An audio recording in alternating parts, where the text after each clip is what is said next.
Shakshuka is a delicious Middle Eastern dish that I first learned about while visiting Jerusalem, specifically at the Shuk market. So many ingredients there. You can make this with just about anything you have at home, and you're going to find out right now how easy it is to make. Olive oil over medium heat. Add onions. Chop up a red bell pepper and add. Mix well and cook for 3 minutes. Add garlic and cook for 2 more.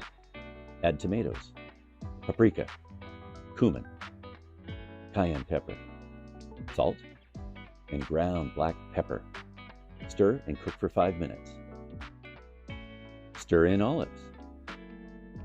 Crack your eggs into bowls first so that the yolks don't break. Cover and let that steam. When the eggs are done to your liking, just garnish and serve. Add fresh cilantro and feta cheese. Eggs are done perfectly, a little runny, but not too runny. Try a little bit of this. I'm excited, get a little olive on there. Oh, shakshuka.